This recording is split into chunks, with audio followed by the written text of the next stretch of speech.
खुशबू दूसरा सवाल हातिम से पूछती है। कहती है, नेकी कर और नदी में डाल, इसका भेद ले आओ। वह कहाँ रहता है? तब खुशबू बोली, मेरी धाय उसे उत्तर दिशा में बताती हैं। इतना सुन ईश्वर का नाम ले हातिम वहाँ से चल गया और एक पास के जंगल में पहुँचा।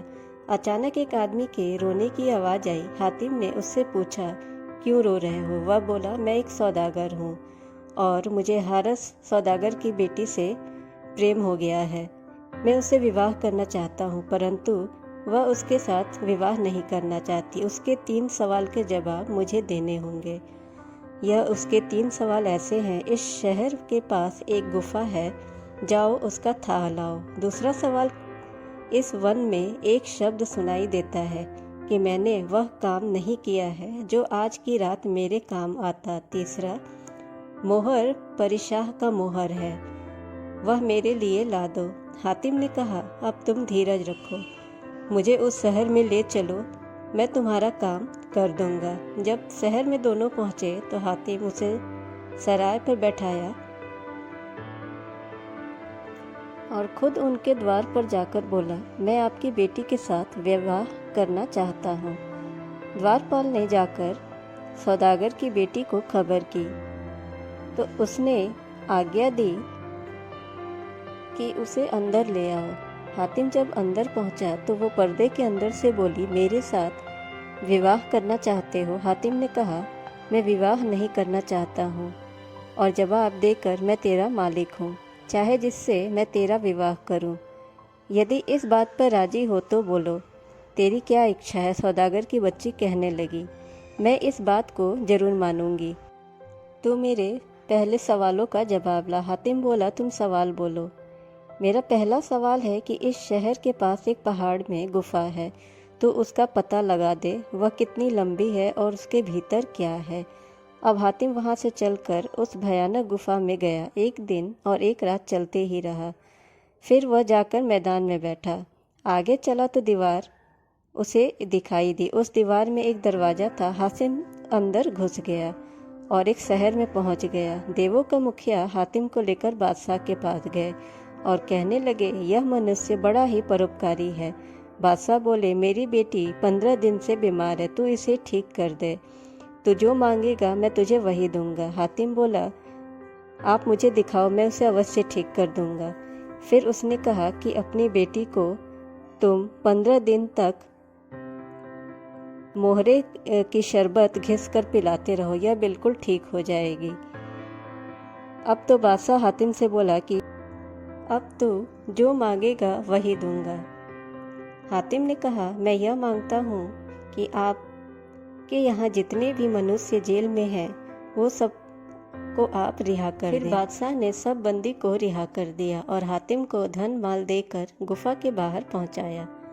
तब हातिम ने थोड़ा धन तो उन्हीं लोगों में बांट दिया और फिर सारे धन को उस सौदागर के बच्चे को दे दिया जिससे ब्याह हारस की बेटी से करना था।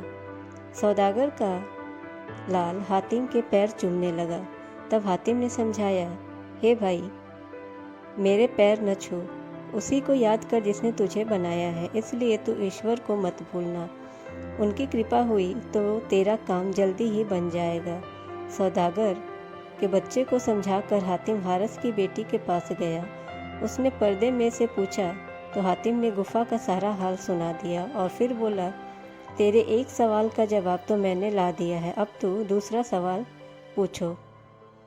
तो हारस की बेटी बोली, हर शुक्रवार को इस वन में उसकी आवाज़ आती है। मैंने वह काम नहीं किया है जो आज रात मेरे काम आता है, इसका भेद ला कर दो।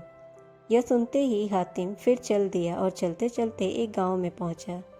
इतने में ही रात हो गई और शब्द सुनाई पड़ा। हातिम शब्द की सीध बांधकर रात में उसी समय चल दिया। बहुत देर चलने पर एक ऊंचा टीला दिखाई दिया जिस पर 5-7 घुड़सवार जाते हुए दिखाई दिए। तब हातिम टीले पर पहुंचा तो वो देखता है कि घुड़सवार तो वहाँ कोई नहीं है, मर्दों की कब्र बनी हुई है, जिन्हें देखकर हातिम ने सोचा कि मेरे विचार में यह आवाज़ यहीं से आई थी। इतने में सवेरा हो गया और हातिम ने वहीं कब्रों से कुछ दूर एक स्थान पर बैठकर दिन बिताया। रात में उन कब्रों से कई सिद्ध पुरुष निकले और वह सब अपने अपने बिछौने बिछाकर बैठ गए। अब वो क्या देखता है कि सबके सामने भोजन की थाल आई। उस मनुष्य के सामने एक कटोरा दूध व रोटियों की जगह पत्थर के टुकड़े और गिलास में पीप भरा रखा था, जिसे देखकर उस मनुष्य ने हाथ के साथ कई आवाज लगाई, मैंने वह काम नहीं किया जो आज की रात मेरे काम आता। अब तो हातिम बहुत प्रसन्न होकर कहने लगा कि बस मेरा काम पूरा हो गया। मगर उस आदमी की दुर्दशा पर उसे बड़ी दया आई। हातिम ने उन सिद्धों से पूछा कि उस मनुष्य को पत्थर के टुकड़े क्यों दिए गए। इस पर सिद्ध बोले कि इसका कारण तो उसी से पूछो, हम कुछ नहीं जानते। अब तो हातिम तत्काल उठकर उस मनुष्य से पूछने लगा कि हे मेरे भाई, तेरी ऐसी दशा क्यों है। इतना सुनते ही वह मनुष्य बोला, मैं ऐसा लोभी था कि दान पुण्य में कभी भी एक भी कौड़ी खर्च नहीं करता था। फिर एक बार मैं बहुत नौकर चाकरों को साथ ले सौदागर के पास जा रहा था। इसी जगह पर डाकुओं ने सब माल छीन लिया, हम सबको जान से मार दिया। अब तुमने देख लिया कि मेरे नौकर चाकर सब मज़े कर रहे हैं और मेरी यह दुर्दशा है। मैंने वह काम नहीं किया जो आज रात मेरे काम आता। यह सुनकर हातिम ने कहा कि अब कोई उपाय है जिससे तेरी यह दुख दूर हो जाएगी, तू भी आनंद करेगा। वह बोला, मेरे दुख दूर हो सकते हैं क्या, लेकिन मेरी सहायता कौन करेगा। भाई, मैं चीन का निवासी हूँ। मेरे घर के सामने एक पेड़ के नीचे धन गड़ा हुआ है और मेरी संतान कौड़ी कौड़ी को तरस रही है। यदि कोई ऐसा परोपकारी हो तो चीन जाकर मेरे बाल बच्चों को उस स्थान का पता बता दे और उससे एक भाग बाल बच्चे अपने काम में लाएं। 3 भाग ईश्वर की राह में बांट दें तो मैं इन सब की तरह आनंद प्राप्त कर सकता हूँ, नहीं तो इसी तरह दुखी रहूँगा। इतना सुन हातिम ने चीन की राह ली और चलते चलते चीन में पहुँचा। सौदागर के मकान पर पहुँचा तो उसके लड़कों को पास बुलाकर कहा, इस हवेली के द्वार पर जो पेड़ है उसके नीचे बहुत सा धन गड़ा हुआ है, उसे खोद कर निकालो और उसमें से 1 भाग लेकर तुम आनंद करो और 3 भाग ईश्वर की राह में पुण्य के लिए दान कर दो, जिससे तुम्हारे पिता का दुख दूर हो जाएगा। लड़कों ने यह सुनकर जमीन को खोदा तो एक बड़ा भारी सा खजाना निकल आया। लड़के बड़े प्रसन्न हुए। लड़कों से विदा लेकर हातिम वहां से शहर सूरत में जाकर हारिस की बेटी को सारा हाल बताया और बोला, मैंने तेरे पहले व दूसरे सवाल का जवाब ला दिया है, अब तू अपने तीसरे सवाल को भी कह। इतनी सुनकर उसने कहा, अब माहरू परिशाह का मोहर लाओ। हातिम चल दिया और एक सराय में आया। फिर उसने उसका मोहर लेने की कोशिश की। चलते चलते हातिम देवों के गांव में पहुंचा तो देवों ने बड़ा सम्मान किया। देवों का बादशाह कहने लगा, हे प्यारे अच्छे, तुम बोलो यहाँ पर क्यों आए हो। तब हातिम बोला, मुझे परिशाह का मोहर चाहिए। तब बादशाह ने कहा, तुझे मोहर तो मिल जाएगा, लेकिन यह बहुत कठिन काम है, इसलिए मेरे कहने से इस बात को भूल जाओ, उसे लाने का नाम भी मत लो। हातिम बोला, प्रतिज्ञा नहीं टूट सकती, आप 2-4 देव मेरे साथ भेज दीजिए जो मुझे वहां तक पहुंचा दें। बादशाह ने धीरज दिया और 3-4 देवों को आज्ञा दी कि जाओ इसे उस सीमा तक छोड़ आओ और फिर जब तक ये ना लौटे तब तक वहीं बैठे रहना। 4 देव हातिम के साथ चले गए। 1 महीने तक चलते चलते वह देव मारूफ परिसाह की सीमा पर गए। वहां पहुंचकर हातिम कहने लगा कि अब हम आगे नहीं जा सकते। हातिम ने कहा, यह तो मैं भी जानता हूँ।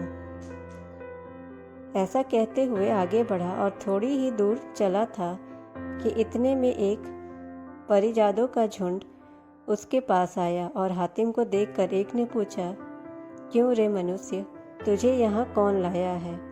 तब हातिम ने कहा, भूख के मारे प्राण होठों पर है, मुझे खाने को दो। भूख को बुझाने पर भारी धर्म होता है। यह सुनकर सब परिजादा हातिम को बस्ती में ले गए और 3-4 दिन तक संपन्नता पूर्वक उसकी इज्जत की, उसे खिलाया पिलाया। जब हातिम की दशा ठीक हो गई तो वो कहने लगा, भाई अब मैं जाऊंगा, मुझे तुम्हारे बादशाह से बहुत ज़रूरी काम है। यह सुनते ही वो बोले, अरे मनुष्य, तू क्या कहता है? उससे हम तुझे छिपाना चाहते हैं, तो उसी के पास जाना चाहता है। अरे पागल, वहाँ तो तेरे कुशल है न हमारी कुशल है, इसलिए यहाँ से लौटकर अपने घर की राह चले जाओ। हातिम ने कहा, ऐसा कभी नहीं हो सकता कि मैं यहाँ से लौट जाऊँ। मैं महरूप परिसाह से अवश्य मिलूंगा। यह सुनकर परिजादों ने अपने सरदार का सब हाल सुनाया तो वह कांप गया और हातिम से आकर बोले, क्यों भाई, तुम अब भी मरना चाहते हो? हमें भी मरवाओगे? यह सुनकर हातिम हंस गया और कहने लगा, मैं सच्ची राह पर चलने की कसम खाया हूँ, तभी तो जिनको मारने का काम है उन्हीं को मेरे ऊपर दया आ जाती है। इसलिए मुझे आशा है कि बादशाह भी मेरे ऊपर दया ही करेंगे। मैं उनके पास जरूर जाऊंगा और वहाँ से जीवित ही आऊँगा। सरदार ने कहा, जब अपने आप वहाँ जाता है तो हम भी इसे बादशाह के पास भेज दें। यह सुनकर वो बोला, ठीक है, ऐसा ही किया जाए। सरदार ने हातिम को बंदी बनाकर बादशाह को अर्जी लिखी कि एक आदमी आपके दरबार में जाना चाहता है। नौकर 2-3 दिन में अर्जी लेकर महरूफ शाह के दरबार पर पहुंचा और अदब के साथ वह अर्जी सामने रख दी। बादशाह ने पढ़ते ही उस पर्चे के पीठ पर लिख दिया, उस आदमी को जल्दी यहाँ भेज दो। नौकर लौट कर आए, सरदार को वह पर्चा दे दिए। अपने बादशाह की आज्ञा पढ़ते ही सरदार ने हातिम को आज्ञा की और भेज दिया। हातिम के पहुंचने से पहले ही शहर में हल्ला हो गया कि आज यहाँ एक आदमी बंदी के रूप में आ रहा है, जो लाल समुद्र के तट पर से पकड़कर बादशाह के सामने लाया जाएगा। तब उसकी बेटी को भी यह सुनाई दिया, जिसका नाम रुखसाना था। सुनते ही अपनी सहेलियों से वह कहने लगी, एक पकड़ा हुआ आदमी अब शाही दरबार में आ रहा है, चलो देखे तो कैसा है। उसने अपनी माँ के पास जाकर भी बोला, अम्मी, आज बाग में जाना चाहती हूँ। माँ ने आज्ञा दे दी और आज्ञा अनुसार सहेलियों के साथ वह बाग में पहुँच गई। इतने में 10-12 सिपाही दिखाई दिए। सहेली ने उसके पास जाकर पूछा कि तुम कौन हो, कहाँ से आए हो? तब सिपाही कहने लगे, हम लाल सागर के चौकीदार हैं, आज रात को यहीं विश्राम करेंगे और प्रातःकाल बादशाह के सामने ले आएंगे। सहेली की नज़र हातिम पे पड़ी, वह उसे देखकर मुग्ध हो गई। बाग में पहुँच हंसकर कहने लगी, प्यारी, यह राह में बैठा वही सिपाही है जो उस आदमी को बादशाह के पास ले जा रहे हैं। जब पहर बीता और वह सिपाही गहरी नींद में सो गया तो वह लड़की और उसके 4 सखी वहां पहुंची और हातिम को सोता हुआ उठाकर बाग में ले गई। जब सोते हुए हातिम की नींद खुली तो सामने चंद्रमुखी को देखा और चकित होकर बोला कि तुम कौन हो, मुझे यहाँ कैसे ले आई? यह सुनकर वह कहने लगी, तू कुछ सोच में ना पड़, यह बाग परिजादों का है और मैं उनकी बेटी हूँ। मेरा नाम चंद्रमुखी है। मैंने सहेलियों के हाथ उन सिपाहियों के बीच में से तुझे निकलवाया है। अब तेरे ऊपर तन मन से मैं बलिहार हूँ, इसलिए तू किसी भी प्रकार की चिंता न कर। हातिम ने कहा, तू मेरे काम में बाधा डाल रही है, मुझे यहाँ से वहाँ पहुँचा दे। तब वह बोली, तुझे क्या काम करना है, मुझे बता। हातिम कहने लगा, मुझे माहरू परिशाह के मोहर चाहिए, मुझे वही लाना है। अब चंद्रमुखी बिल्कुल कपकपा उठी और आंखों में आंसू भरकर कहने लगी, अरे मेरे हृदय को दुखाने वाले, तेरे सिर पर तो वैसे ही मृत्यु नाच रही है। मैंने जहाँ से मंगवाया है, यदि वहाँ पहुँचा दूँ तो कल सवेरे ही बादशाह की आज्ञा से तेरा कत्ल हो जाएगा, जिस पर तो हमारे बादशाह का मोहर चाहता है। भला तेरे जीवन का क्या ठिकाना। यह सुनकर हातिम ने कहा, यदि वह मोहर मुझे नहीं मिला तो यहीं पर मैं मर जाऊंगा। मैं अपनी जीवित शरीर लेकर घर नहीं जाना चाहता। चंद्रमुखी बोली कि अच्छा, तेरा यह प्राण है तो बुद्धि से काम ले। तू मेरे पास विश्राम कर, जिससे तेरे इस कठिन काम में सहायता कर सकूं। यह सुनकर हातिम बड़ा ही प्रसन्न हुआ और चंद्रमुखी के साथ उस बाग में आनंद करने लगा। प्रातःकाल होने पर सिपाही जागे तो अपने बीच में बंदी मनुष्य को ना पाकर बड़े घबराए और सब हाल दरबार में जाकर बता दिए, जिसे सुनकर बादशाह के हृदय में बड़ी खलबली हुई और मंत्री को आज्ञा दी कि फौजी सिपाही को चारों ओर से घेर के जल्दी ही तलाश करो। बादशाह की आज्ञा अनुसार बहुत से सिपाही खोज में लगते ही फिरे और हातिम को परी के साथ बाग में देख लिया। हातिम को देखकर तत्काल दरबार में लाया गया। बादशाह ने कहा, वह आदमी को मीना परिजात की बेटी अपने बाग में छिपा रखी है। इतना सुनते ही बादशाह क्रोध में आ गया और सिपाहियों को हुक्म दिया, जाओ उसको मनुष्य सहित दरबार में लाओ। यह सुनते ही सिपाही टूट पड़े और दोनों को गिरफ्तार कर लिए। उधर 20-25 सिपाही बाग में तीनों को दरबार में पकड़कर हाजिर कर दिए। तीनों को राजा देखकर राजा गुस्से में आ गया और मीना की ओर मुख करके कहने लगा, क्यों तूने अपनी बेटी के द्वारा इस मनुष्य को बाग में छिपाया है? ठहर, तुझे सूली पर चढ़ाया जाएगा। यह सुनकर वह डर गई और शपथ खाकर कहने लगी, सरकार, हमने कोई अपराध नहीं किया है। यह काम तो इस चांडाल लड़की का ही है। इसने मेरे कुल को कलंक लगा दिया। बादशाह से ऐसा कह अपनी बेटी के मुख पर दोनों हाथ मारकर बोली, अरे कुल की नासिनी, तू अब परिजादों को नीचा दिखा दी हो। अब तू मेरे साथ नहीं रहेगी। ऐसा देख बादशाह को विश्वास हो गया कि इसमें उसकी माँ शामिल नहीं है। उसे छोड़ दिया गया। इतने में एक दर्द भरी आवाज़ आई, जिसे सुनकर बादशाह उदास हो गया। तब हातिम ने कहा, यह कौन दर्द के मारे रो रहा है, जिसकी आवाज़ को सुनकर आप पर उदासी छा गई? यह सुनकर बादशाह ने उत्तर दिया, तू पूछ कर क्या करेगा? यह आवाज़ मेरे लड़के की है, जिसकी आँखों में साल भर से बड़ा दर्द होता है। हातिम बोला, शहजादे की आँखों को मैं 5 मिनट में ठीक कर दूंगा, तनिक भी दर्द नहीं रहेगा। यह सुनते ही बादशाह ने कहा, यदि तू मेरे बेटे की आँखों को अच्छा कर देगा तो तेरी जान बख्श दी जाएगी और मुँह मांगा इनाम मिलेगा। हातिम ने कहा, इस बात की प्रतिज्ञा कीजिए।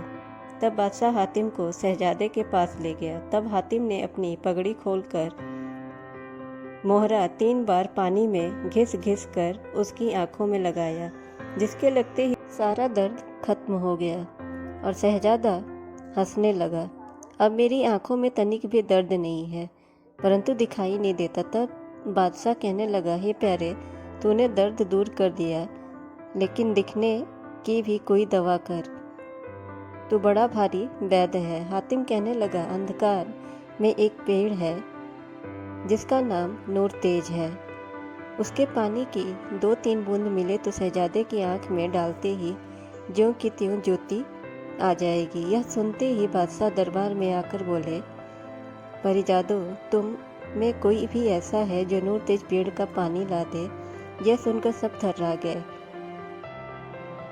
तब खुशबू बोली, व्याकुल क्यों होते हो? यदि आप जान बख्शे तो इस मनुष्य को मुझे दें तो मैं उसे पेड़ का पानी मंगवा दूं। बादशाह बोले, अच्छा, जो तूने मांगा वह मैंने दिया। तू जा और उस पेड़ का पानी ला। अपने कई सखियों के साथ ले जाकर वहाँ से वो पेड़ का पानी ले आई और उड़ते उड़ते 40 दिन में अंधकार में पहुँच गई। वहाँ जाकर देखा कि नूर तेज पेड़ इतना ऊंचा है, उसकी चोटी आकाश तक पहुँची हुई है और पानी टपक रहा है। संयोगवश उस सराय में वहाँ कोई रहने वाला उस समय नहीं था। तब वो निर्भय हो नीचे की तरफ उतर गई और शीशे में पानी भरी और तत्काल उड़कर वापस आ गई और बादशाह के सामने वह पानी भरी शीशी रख दी। यह कहने लगे, हे प्यारे, अब तू मेरे बेटे की आँख बना दे। हातिम ने शहजादे के पास उस शीशी के पानी को एक बार मोहरा घिसा और आँखों में लगाया। ऊपर से मिट्टी बांध ली जो 8 दिन पीछे खोली थी। फिर पट्टी खोलते ही शहजादे की आँख अच्छी हो गई और अपने माता पिता के दर्शन करके हातिम के चरणों में गिर पड़ा। हातिम ने शहजादे की शाबाशी दी और अपने सीने से लगा लिया। अब तो सारे शहर में आनंद छा गया और खुशी से नाच रंग होने लगा। दरबार में आकर वह हातिम से बोला, तूने मेरा वह काम किया है जिसने कोई न करने की ठानी थी। अब तू मांग क्या मांगता है? जो मांगेगा वह मिलेगा। हातिम ने कहा, अपना मोहरा मुझे दीजिए। बादशाह बोले, अच्छा, मैं जान गया। यह मोहरा हारस की बेटी ने मंगाया है। यह ले, तुझे मैं देता हूँ। तब वह मोहरा हातिम ने ली और अपनी भुजा में बांधकर सारे संसार का जमीन गड़ा हुआ धन दिखाई देने लगा। तब हातिम बादशाह से आज्ञा मांगकर कुछ दिन खुशबू के पास रहा और उसके बाद भोग विलास किया और उसके बाद जाने लगा। फिर वहाँ से विदा होकर चल दिया और देवों के पास आया। जब देवों ने हातिम को देखा तो खुशी का ठिकाना न रहा। फिर हातिम के साथ लेकर अपने बादशाह के पास लाए। देवों का बादशाह इसे देखकर प्रेम पूर्वक मिला और उसके पुरुषार्थ की बड़ाई करने लगा। कुछ दिन में हारस की बेटी के द्वार पर पहुंचा। द्वारपाल ने सूचना दी कि वह आदमी जो आपके सवालों का जवाब लेने गया था द्वार पर खड़ा है। हारस की बेटी बोली, तुम मोहरा ले आए हो? तब वह हातिम ने मोहरा उसके हाथ में दे दिया। वो प्रसन्न होकर कहने लगी, हे वीर युवक, तूने तीनों सवालों का जवाब दिया है।